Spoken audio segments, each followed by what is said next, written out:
네, 월가이드 시작하겠습니다. 이항영 의원님 만나보겠습니다. 안녕하십니까? 네, 안녕하세요. 네, 이제 12월 산타랠리 기대하고 있는데 오늘 인사이트 이 주제로 좀 더 자세히 알아보겠습니다. 함께 보시죠. FOMC 앞두고 사상 최고가 재돌파 기대할 수 있을까? 자, 12월 금리 인하 힘 실리고 있고요. 산타랠리로 2025년 한 해 마무리할 수 있을까요? 자, 주말 사이에 미국 증시 주요 증시 상황과 변화 사항부터 알아가 볼까요? 네, 지난 주말에 있었던 일을 간단히 먼저 좀 살펴보면서 얘기를 해드리겠는데요.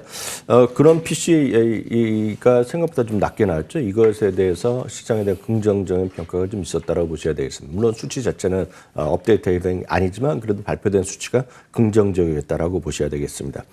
연간 상승률이 2.8% 나왔는데요. 다우존스 기준으로 예상치가 2.9%, 이거보다 낮게 나온 것에 긍정적인 평가가 있었다라고 보셔야 되겠습니다. 시장의 해석 자체는 수치가 낮아졌기 때문에 이번에 금리 인하는 분명하다, 이런 쪽으로 시각이 가는 거죠. 그러면서 역시 CM 페드워치는 계속해서 24시간 360이 변하는데 여하튼 88%가 넘나들는 엄청난, 그러니까 대부분은 이번 주에 결국은 금리 인하가 확실하다 안쪽으로 많이 좀 기울어져 있다라고 보셔야 되겠습니다. 네. 한편 전문가들은 다소는 이제 긍정적인 시각이 여전히 많이 있죠. 물론 신중한 사람도 있지만은요, 기본적으로 보면 추가적인 금리에 대한 베팅이라고 좀 보셔야 될 것 같습니다.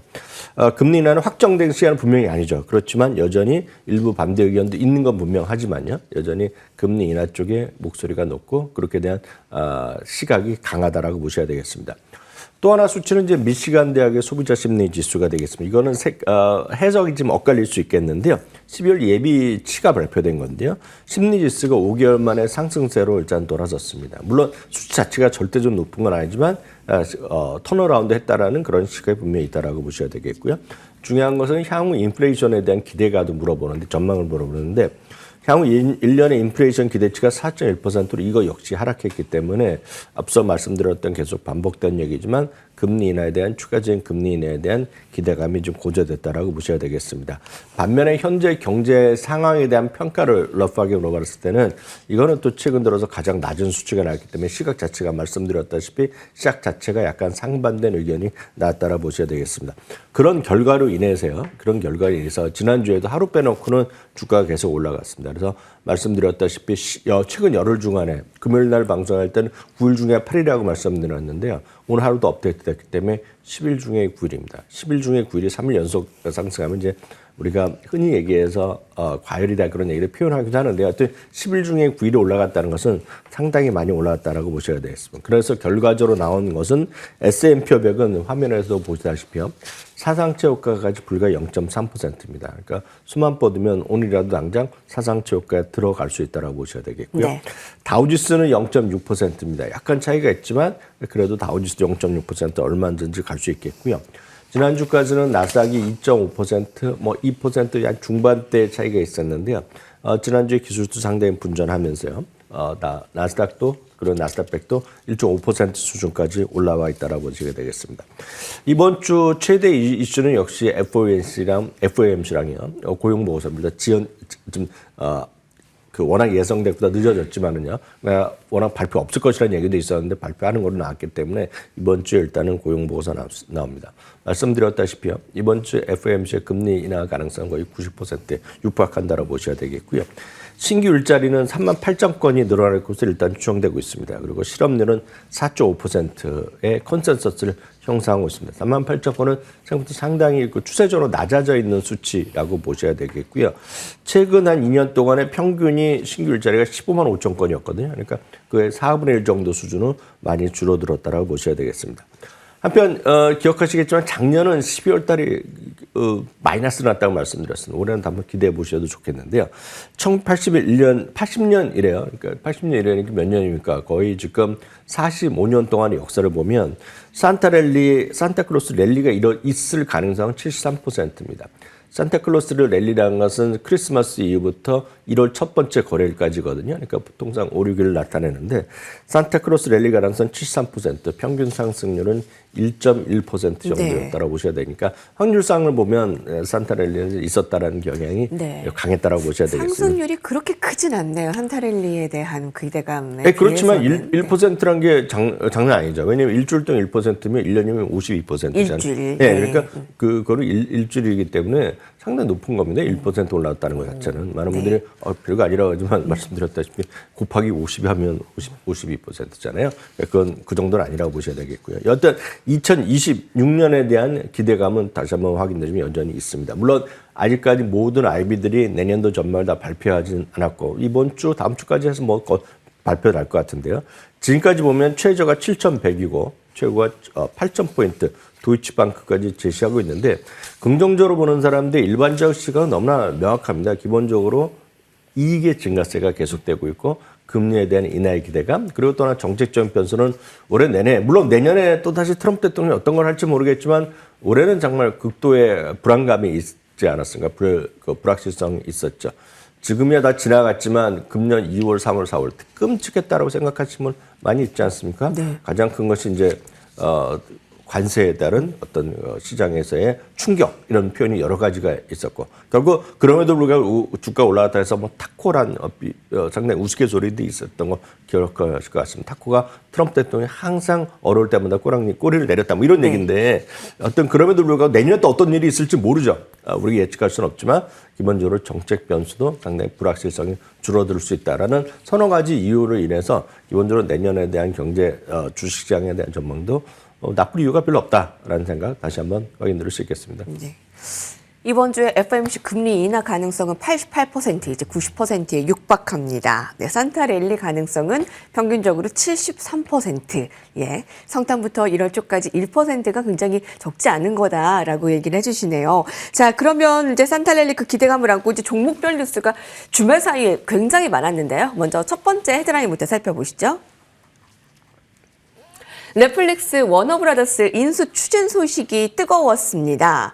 자, 이제 반독점 우려나 트럼프의 이제 심사를 통과해야 되는 과제가 남겨 있지만 이게 진짜 인수가 된다라고 하면 파괴적인 성장 그 이상이 될 수 있다라고 지금 막 예상이 되고 있던데요. 네, 엄청난 이번에 또 하나의 딜이 발표됐습니다. 물론 이게 최종 확정돼서 그 성사될 때까지는 앞으로 2년 정도가 시간이 더 걸릴 거예요. 2년이요? 네, 왜냐면 빠르면 뭐 내년 후반 되겠죠. 웬만하면 2년 정도 걸려야지 법적인 거로 다 클리어되고 가장 중요한 것이 이제 독점에 대한 이슈이기 때문에 독점에 대해서 이제 결국 미국 정부 당국에서 오케이가 나야 되거든요. 그러니까 시간은 걸릴 수밖에 없습니다. 그래서 이번에도 나중에 말씀드리겠지만 제 밑에 보면 블루발데스 경우, 블루발데스 경우 뭐 의지가 넷플릭스가 하고자 하더라도 법적으로 안 되면 안 되잖아요. 그때는 파기 수수료 같은 것이 들어있다라고 보셔야 되겠습니다. 어찌됐건 전체적으로 수백억 달러의 지금 이번에 딜이 일단은 성사됐다라고 보셔야 되겠는데요. 기본적으로 이렇게 보셔야 되겠습니다. 넷플릭스가 처음에 시작은 이제 비디오 가게였거든요. 네. 그러다가 이제 예를 들어서 우리 여러분 혹시 기억하시는지 모르겠지만 예전에 한 뭐 10년 전, 20년만 전 하더라도 우리나라 지방에 가면 유선 TV라고 있었습니다. 왜냐하면 뭐라고 합니까? 안테나 이런 것들이 공청이 잘 안 되고 있기 때문에 지역에서는 조그만 이제 전선을 해갖고 유선 TV, 지금의 케이블 TV 아니라 유선 TV 같은 게 있었거든요. 그거 하던 사람들입니다. 예. 리드 헤이스팅즈가 이제 창업자 겸 지금 현재도 CEO가 되겠는데 이 사람이 그 시장이 커져갈 때 가장 큰 요인 중에 하나가 그러다 보니 끊기고 예를 들어서 뭐 크게 중요한 경기가 있고 시합이 있는데 갑자기 끊기고 이래서 뭐 불안했거든요. 그래서 이제 스트리밍이라는 거를 만들었습니다. 그래서 인터넷이 처음 되면서 이게 인터넷을 통해서 하면 안정적으로 볼 수 있겠다 얘기했는데 벌써 이게 생긴 거는 20년, 30년 전인데 그때만 하더라도 야 인터넷이 매번 끊기고 속도가 느리니 잘 되겠냐라는 비판이 많았던 것이 넷플릭스였습니다. 근데 넷플릭스가 몇 차례 이제 두세 번의 크게 도약하는 시기가 나오는데 이거 벌써 한 10년, 한 2, 3년 됐는 2000년대 초반인데요. 직접 영화랑 드라마를 제작하겠다고 나섰습니다. 네. 그때 이제 큰 논란이 한 번 있었습니다. 왜냐하면 쉽게 해서 이런 거죠. 헐리우드나 그런 대기업의 제작자 입장에서 보면 제가 쉽게 말씀드립니다.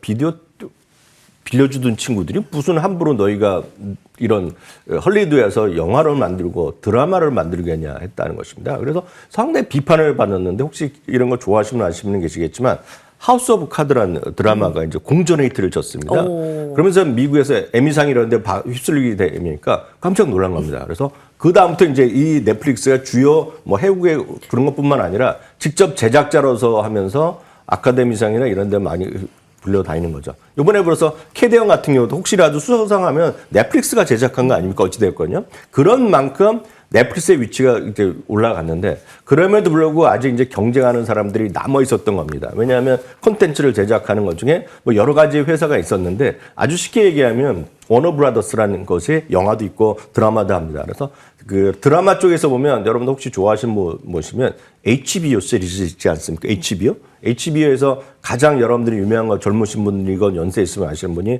왕자의 게임입니다. 네. 그러니까 왕자의 게임을 만드는 HBO를 이번에 인수했다라고 이해하시면 되겠습니다. 그러니까 비디오 가게였던 넷플릭스가 100년이 넘는 워너브라더스를 인수했다라는 거는 굉장한 딜이다. 엄청난 거죠. 예전에는 비디오 가게 유선 TV였다가 이제 왕자의 게임을 만드는 HBO, 그럼 워너브라더스까지 인수했다는 것입니다. 그러니까 워너브라더스의 대표적인 것은 해리포터라고 이해하시면 네네. 되겠고요. 왕자의 게임에 모르시는 분 없을 텐데 그거를 이제 인수하게 된 거죠. 이제 그러다 보면 경쟁이란 게 누가 남았겠습니까? 디즈니 정도 남은 거거든요. 그러니까 그런 거에 엄청난 큰 딜이 일어나 있었습니다. 그래서 지금 이번에 워너브라더스가 물건을 놨을 때 여러 경쟁사가 있었지만 이제 막판에 뛰어들면서 이제 인수에 일단은 딜에 성공한 거로 좀 알려지고 있다라고 보셔야 되겠습니다. 물론 그 다음에 어떻게 될지는 여러 가지 있겠죠. 방안이 있겠지만 가장 핵심적인 것은 말씀드렸다시피 해리포터를 갖고 있고 그리고 왕자의 게임을 시리즈를 갖게 됐다라는 것이 가장 핵심적인 요인이라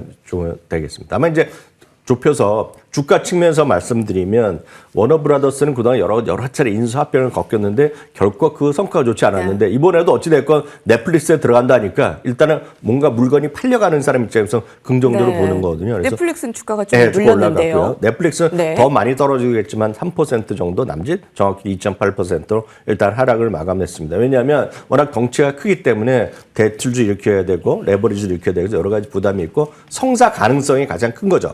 이게 법적으로 클리어할 수 있느냐. 근데 월가에서는 대부분 문제 없을 거라고 얘기합니다. 왜냐하면 예전이 아니라 지금은 유튜브란 또 거대 공룡이 있고 콘텐츠 제작자가 여전히 있기 때문에 넷플릭스가 인수하는데 큰 문제는 없을 것이라는 얘기를 하고 있습니다. 물론 이거 왜 인수했냐에 대해서는 더 다양한 시각이 있지만 오늘 시간 관계상 거기까지만 말씀드리겠고요. 여하튼 넷플릭스를 갖고 계신 분들 입장에서 보면 넷플릭스가 훨씬 더 거대해지고 훨씬 더 지배력이 커지고 훨씬 더 넷플릭스를 더 쉽게 얘기하면 넷플릭스를 보시는 분들이 있지 않습니까? 현재 보시는 분들이 자꾸 왕자의 게임 말씀드리지만 왕자의 게임을 국내에서 보기 위해선 또 다른 서비스를 가입을 하셨잖아요. 이제 그럴 필요가 없게 됐다라는 것까지 이해하시면 어떤 느낌인지 아실 것 같습니다.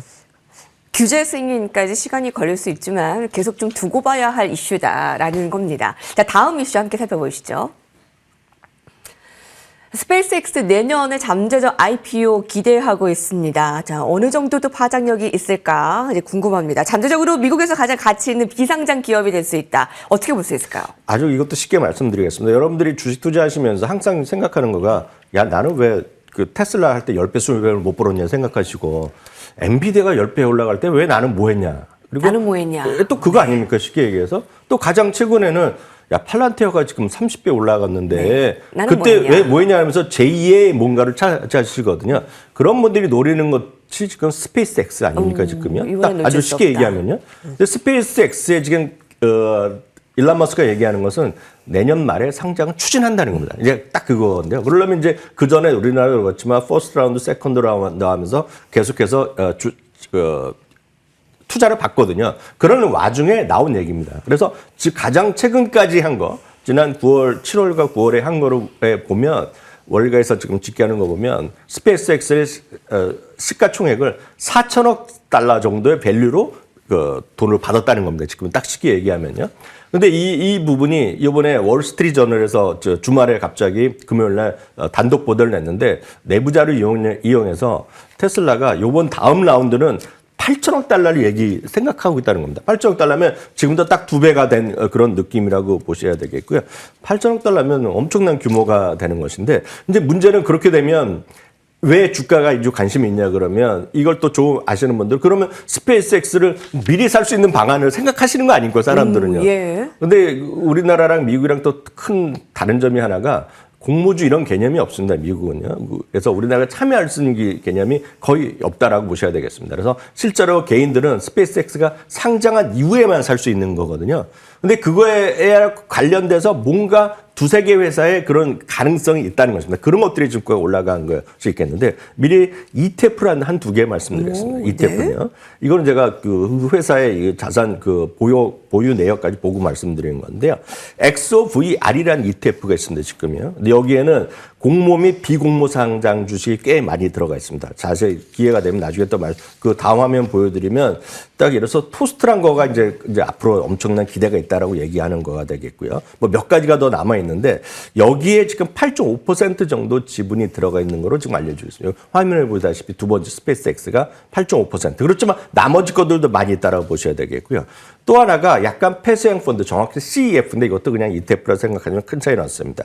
DXYG라는 것이 있습니다. 이거는 조금 더 많아갖고 비상장 기업만 주로 하는 건데 20개 투자해서 지금 현재 지난 주말 현재 23.3%를 갖고 있고 이 평가를 이번에 더 올라간 걸 생각하면 더 비싸다고 얘기하는데 지금 회사 측에서 얘기하는 거 보면 23% 정도 지분을 갖고 있는 게 두 개가 있습니다. 근데 문제는 이거 말고 하나가 더 있는데 주식이 하나 있습니다. 이걸 아시는 분 계실 텐데 에코스타라는 주식이 있습니다. 에코스타. 이건 상장돼 있고 거래되는 건데 이게 지난 주말에 10%가 올라갔습니다. 네. SATS인데요. 이게 지난 9월에 스펙텀이라는 자기네 시계에서 주파수를 여기 그 테슬라에 판 게 있습니다. 그러면서 주식을 받은 게 있는데 그래서 그 당시 기준으로 170억 달러 정도의 주식을 받게 됐습니다. 에코스타가. 네. 근데 두 배가 되면 70억 달러, 85억 달러인데 두 배가 되면 바로 170억 달러 가치가 올라가잖아요.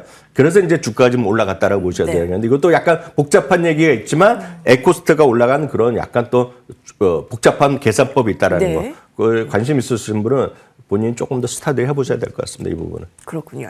엔비디아 팔란티어 폭등할 때 나는 뭐 했냐 하는 분들이 노리는 스페이스X 내년에 이제 상장 노린다는데 뭐 알아봤습니다. 감사합니다.